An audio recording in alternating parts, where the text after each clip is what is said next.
m'appelle Kouyaté Kani.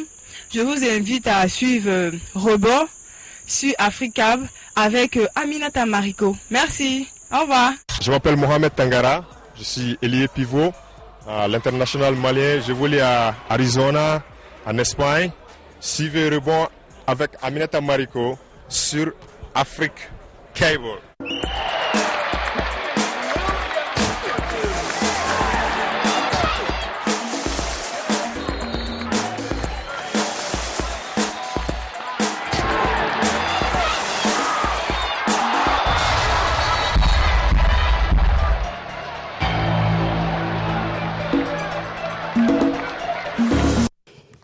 Le poids des mots, la qualité de l'image, la jeunesse et le dynamisme de l'équipe, voilà ce qui fait Africable Télévision. Chers téléspectateurs, n'hésitez surtout pas à choisir la panafricaine car ici, il vous suffit juste d'appuyer sur le bouton de la panafricaine et nous vous servons le meilleur. Salut à vous et bienvenue et installez-vous confortablement. Nous allons vous servir la qualité. Tout d'abord, vérifions les licences, le sommaire. La 27e édition de l'Afro-Basket masculin se tiendra à Abidjan du 20 au 31 août 2013. Rebond vous propose aujourd'hui un dossier spécial sur le tirage au sort de cette compétition effectuée le samedi dernier. Bienvenue dans Rebond. Africable Télévision, au cœur des grands événements, était présent au tirage au sort de la 27e édition de l'Afro-Basket masculin Abidjan 2013.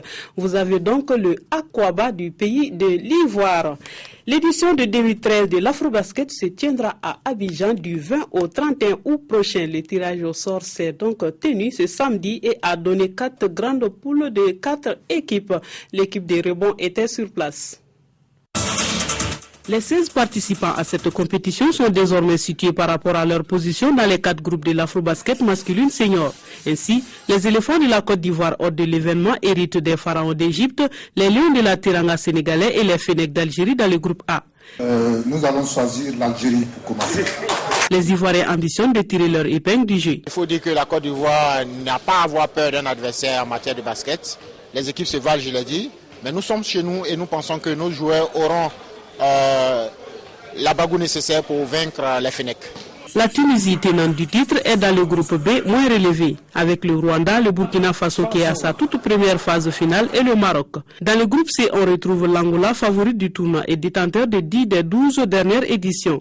Les Fauves du Bas-Oubangi de la RCA, le Mozambique et le Cap-Vert. Le groupe D boucle avec un Cameroun solide et un Mali repêché ainsi que le Congo-Brazzaville moins connu. Côté dispositif de cette compétition, les organisateurs rassurent. Nous sommes prêts, nous sommes complètement prêts. Le problème c'est l'organisation du pays, voilà, et c'est les équipes qui doivent se préparer en conséquence. À mon niveau, je ne pense pas qu'il y ait un problème d'insécurité à Abidjan. Deuxièmement, les dispositions vont être prises, puisqu'on nous a garanti au niveau du comité d'organisation pour la protection, enfin on va dire pour gérer ce problème de sécurité. Et en Côte d'Ivoire, notre indice sécurité est très bas. Ce qu'il reste à faire, c'est d'achever les bâtiments qui vont abriter la salle, les matchs, et nous serons prêts. En matière de sécurité, toutes les dispositions seront prises pour accueillir davantage de nouveaux visiteurs, comme pour dire que la Côte d'Ivoire est prête. Outre le trophée continental tant convoité, l'enjeu de cette 27e édition sera la qualification des 3 pays mieux classés à la 17e édition du championnat du monde masculin qui aura lieu en Espagne du 30 août au 14 septembre 2014. Éléphant de la Côte d'Ivoire, Fennecs d'Algérie, ce sera le premier match du 27e Afro-Basket.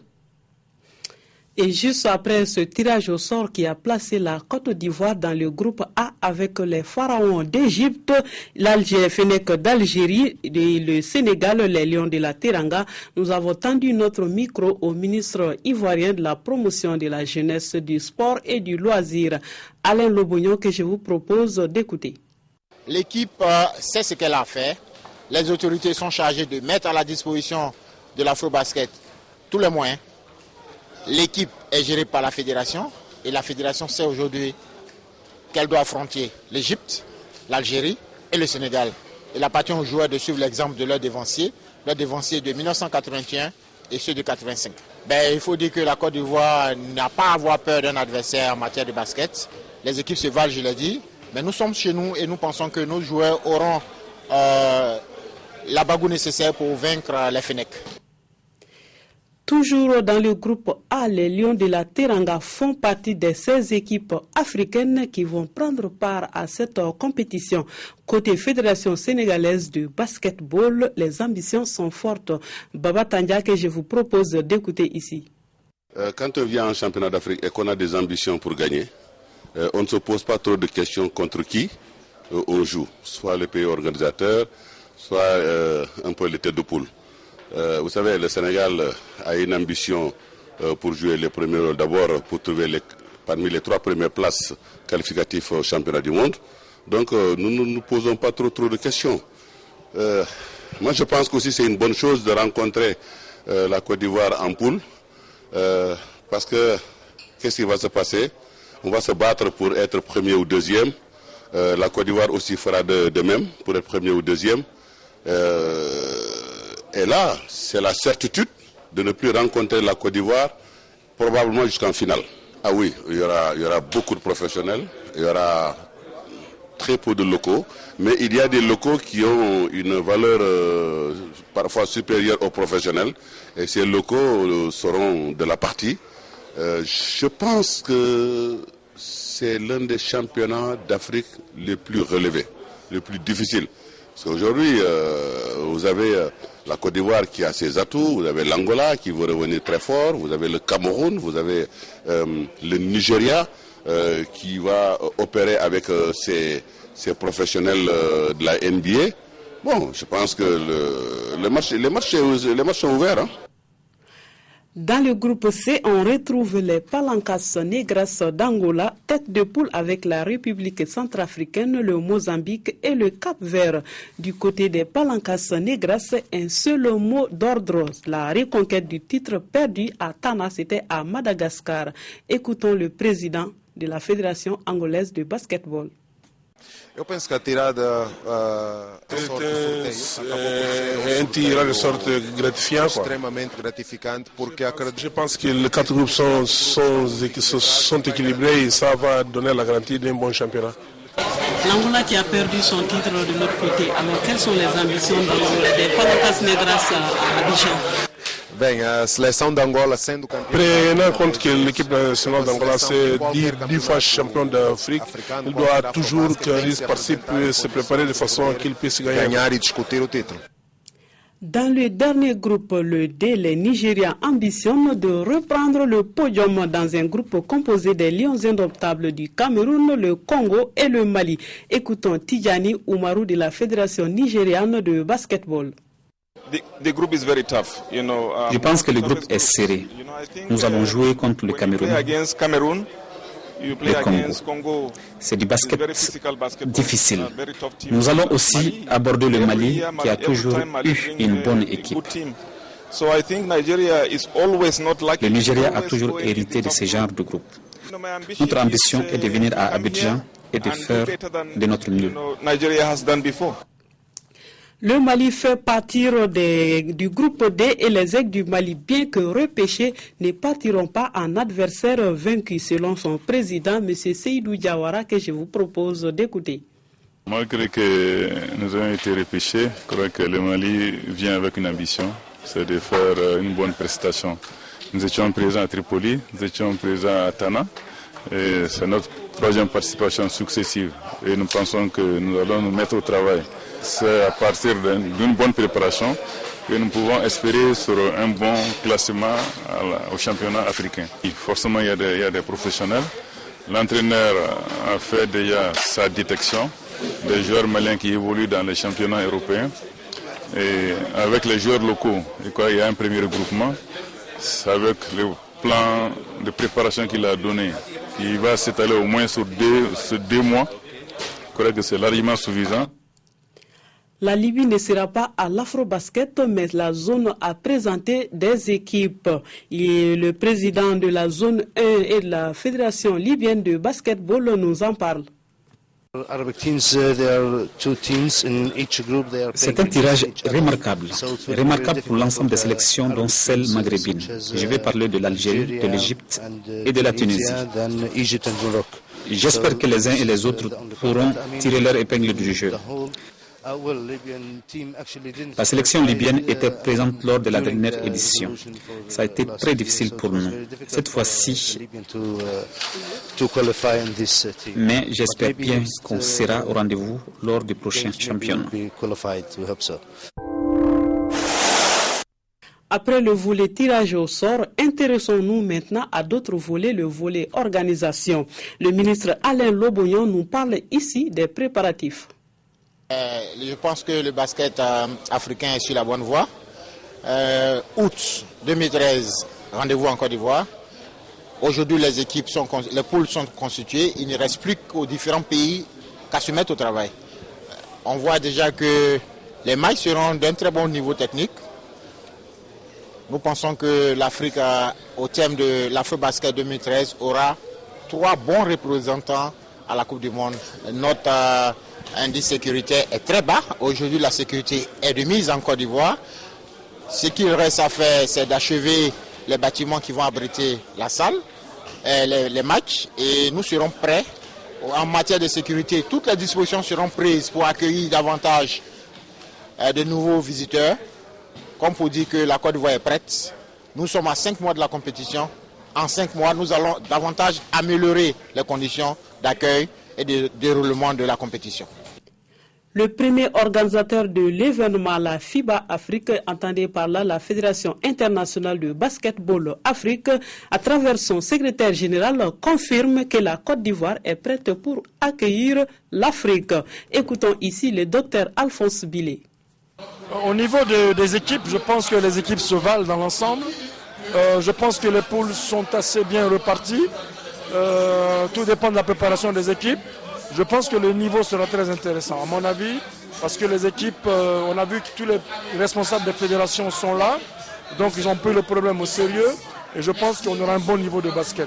Maintenant, il reste à savoir si la Côte d'Ivoire va respecter son programme, enfin la fédération, de telle sorte qu'on puisse avoir en qualité aussi un bon championnat. En marge de ce tirage au sort, il y avait la session de formation de la FIBA Afrique.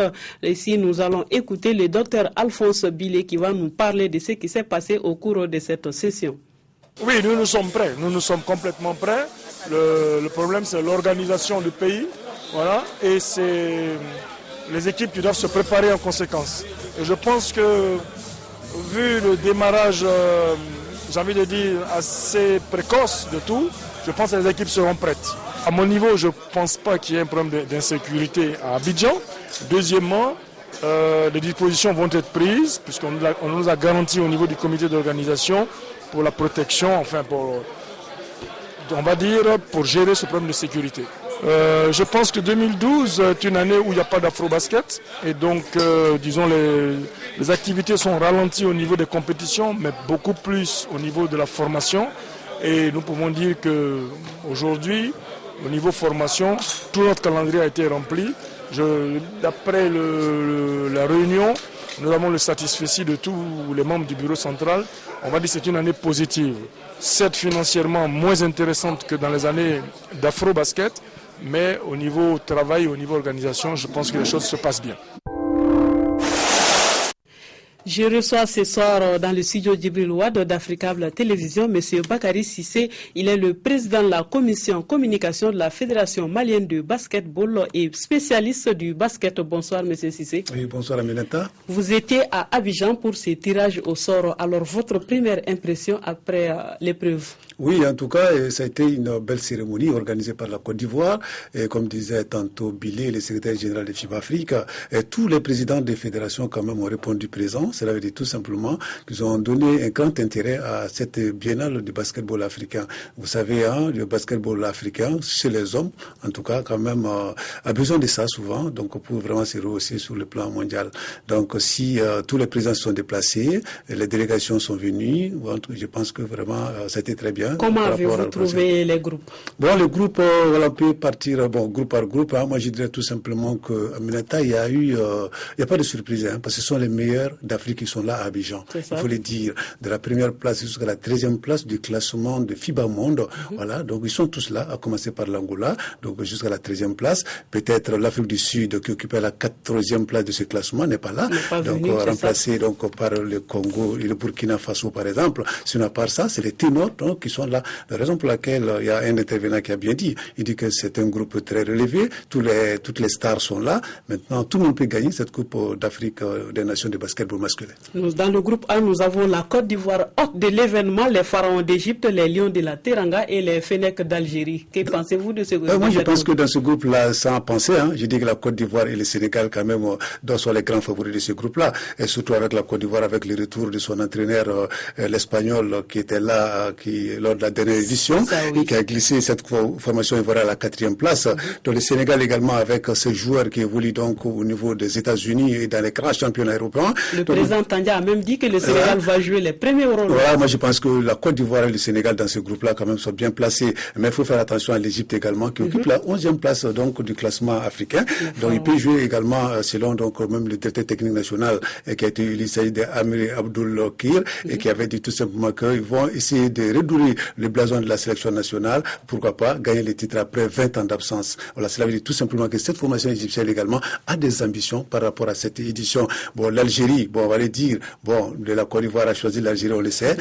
Voilà, c'est les maillons faibles du groupe, mais tout peut se jouer également sur un petit détail. Mais est-ce qu'ils sont les maillons faibles? Oui, bon, c'est ça, bon, si le pays organisateur quand même a choisi l'Algérie, et puis si on voit également par rapport donc au palmarès de l'Algérie également, on trouve que dans ce groupe-là, l'Algérie quand même est le maillon faible. Voilà, selon donc même le président de la fédération, il a bien dit, hein, il s'agit donc de l'entrée, je vais dire, l'entrée algérienne. Il avait dit, si je me rappelle bien, il a dit que nous serons à Abidjan seulement pour dépasser les seconds tours. Donc, ce n'est même pas possible pour nous de dépasser les seconds tours, mais on va se battre. Vous voyez, donc c'est l'entraîneur qui dit ça déjà. Cela veut dire qu'il a accepté que vraiment l'Algérie reste le maillon faible du groupe A. Passons au groupe B qui est composé des aigles de Qatar, de la Tunisie, le Rwanda, le Burkina Faso qui est à sa toute première participation à une phase finale de l'Afrobasket et puis les Lions de l'Atlas du Maroc. Oui, le Maroc et la Tunisie qui a été rendu titre, vous l'avez dit, donc sont également les favoris dans ce groupe-là.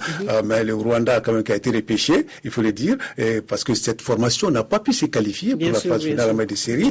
Elle a été repêchée la formation. Et puis le Burkina Faso qui va faire son baptême de feu, donc à l'élite du basketball africain. Donc vous voyez, donc là moi je vois dans ce groupe-là déjà la Tunisie, donc qui est venue avec les trophées et qui va partir avec les trophées à Abidjan et qui compte retourner également avec les trophées. Et cette fois-ci le Maroc également va se battre, donc là pour vraiment écrire un peu son nom dans le palmarès également de la compétition. Donc là, rien à dire, Tunisie-Maroc, ça c'est les grands favoris donc de ce groupe B. Alors le groupe C, il y a les Palancas Negras qui sont logés là et qui rêvent de reprendre leur place, suivi de la République centrafricaine, le Mozambique et le Cap-Vert. Oui, vous l'avez dit, Aminata, rien à dire. L'Angola quand même sera à Abidjan pour reconquérir donc les titres perdus à Madagascar, donc contre la Tunisie. Donc cette défaite reste encore donc à travers les gorges de cette formation. Donc aujourd'hui quand même ils ont mis tout à leur côté, tous les atouts à leur côté, pour partir à Abidjan et revenir avec le trophée continental. Maintenant à côté de cette formation angolaise, donc moi j'ai mis sur la République centrafricaine.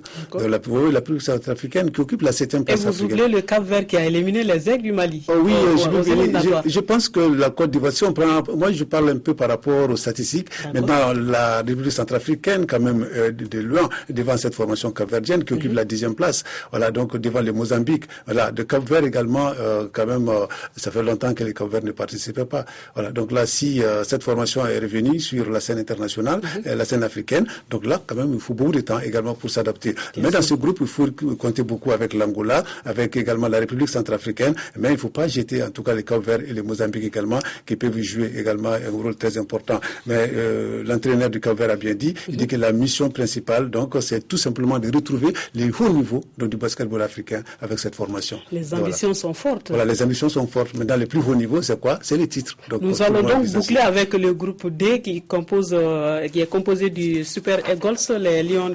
les Lions indomptables, bien sûr, le Congo, et puis le Mali, votre pays, qui a été repêché. Oui, là-bas également, rien à dire, le Nigeria quand même est sur une très bonne lancée, troisième de la dernière édition. Donc cette équipe également a été qualifiée pour les Jeux Olympiques, on se rappelle de Londres en 2012.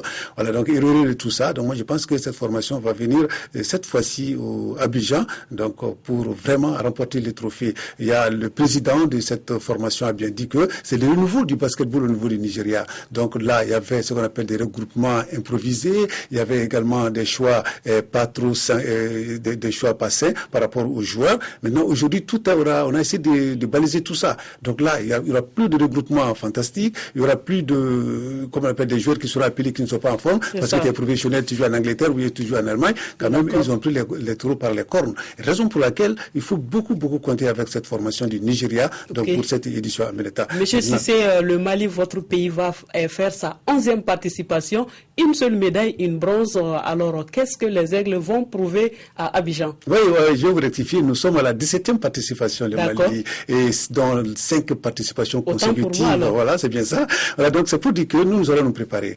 Parce que c'est pas l'adversaire s'appelle le Nigeria, ou l'adversaire s'appelle la République, qu'on appelle la Centrafrique, ou bien le Congo, ou bien le Cameroun, je vais dire. Donc nous, on va se battre, parce que déjà, dans ce groupe-là, si le Nigeria et le Cameroun, quand même, font, comme on appelle, sont les favoris, il faut le dire, parce que le Mali a été repêché, on n'a pas pu même nous qualifier au niveau de la zone 2. Donc là, maintenant, au niveau de la phase finale, tout est possible. Il suffit seulement de se préparer. Le président de la Fédération malienne de basketball a bien dit, il a dit que, donc nous, on va essayer de travailler sur ça, nous préparer, travailler avec les joueurs professionnels, travailler également avec les joueurs locaux pour mettre à niveau notre équipe nationale avant l'ouverture. Il faut rappeler que chaque fois que le Mali a participé à une phase finale de Coupe d'Afrique des Nations de basketball, bon, même si on ne gagne pas, quand même, on a fait vraiment Vous avez joué les premiers rôles. On a joué, bon, pas les premiers rôles, mais on a fait de bonnes prestations. Donc moi, je pense que nous allons continuer à faire ces très bonnes prestations. Et l'objectif pour la Fédération de basketball, je pense que ça sera peut-être une qualification pour la Coupe du Monde.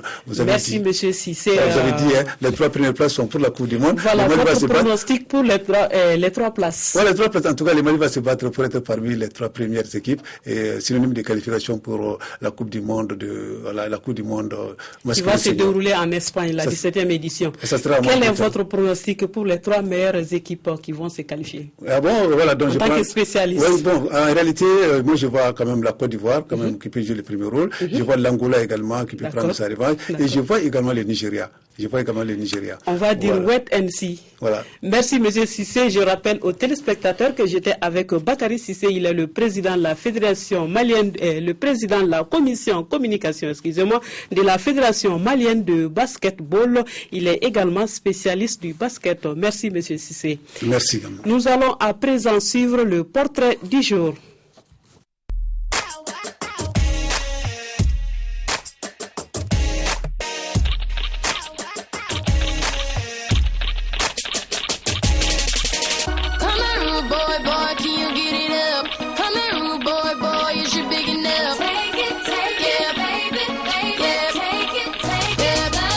Du haut de ses 1,76 m, la jeune novice de la balle au panier a débuté avec la pratique du sport en s'adonnant au basketball.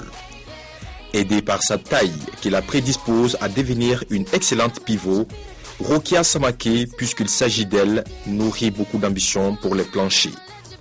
Recrutée au centre Kenefilet de Bamako il y a juste 1 an, elle convainc déjà son manager de sa passion pour la discipline et de ses potentialités. J'aime le basket parce que je veux faire ma vie avec le basket. En commençant, je ne peux pas faire le 3 pas, mais je commence de faire ça et je commence de faire quelque chose, trop de choses ici. Enchaînant dribble et passe, sous le regard attentif des nombreux pensionnaires du centre, Rokia, à peine commencé, confirme déjà tout le bien que pensent d'elle tous les connaisseurs de la balle au panier. Bon, je sais faire trop de choses à mes 2 pas. Comme le reverse, le 3 pas, bon, et puis entre les jambes, dans les 2 passements de dos, et puis criss-cross à 3. Comme toutes les autres joueuses de son âge, elle rêve de porter le drapeau malien à la NBA, la plus grande planète du basketball mondial. Après ce centre, je veux faire l'équipe nationale du Mali.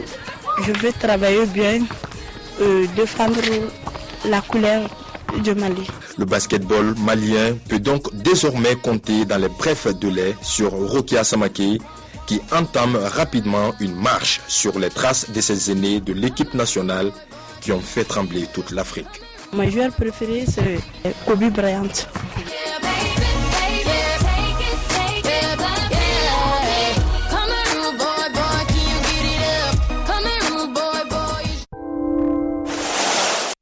Rokia, il faut bien travailler et vous allez devenir Kobe Bryant comme Kobe Bryant. Voilà, Multicanal SA, la télévision par satellite. La direction informe le grand public que ces décodeurs numériques sont disponibles à son agence principale 6 à Sogoniko, avenue de Loya. Les décodeurs coûtent 40 000 francs CFA au lieu de 50 000 francs CFA. Abonnez-vous à partir de 2800 francs CFA à un des bouquets chez Multicanal SA. Avec le bouquet Multicanal, faites plaisir à vos proches. Salut à tous ceux qui travaillent à Multicanal SA. Les belles actions de la discipline sont une sélection de Al-Khalifa Touré. L'équipe de choc vous propose cette séquence. Suivez-le.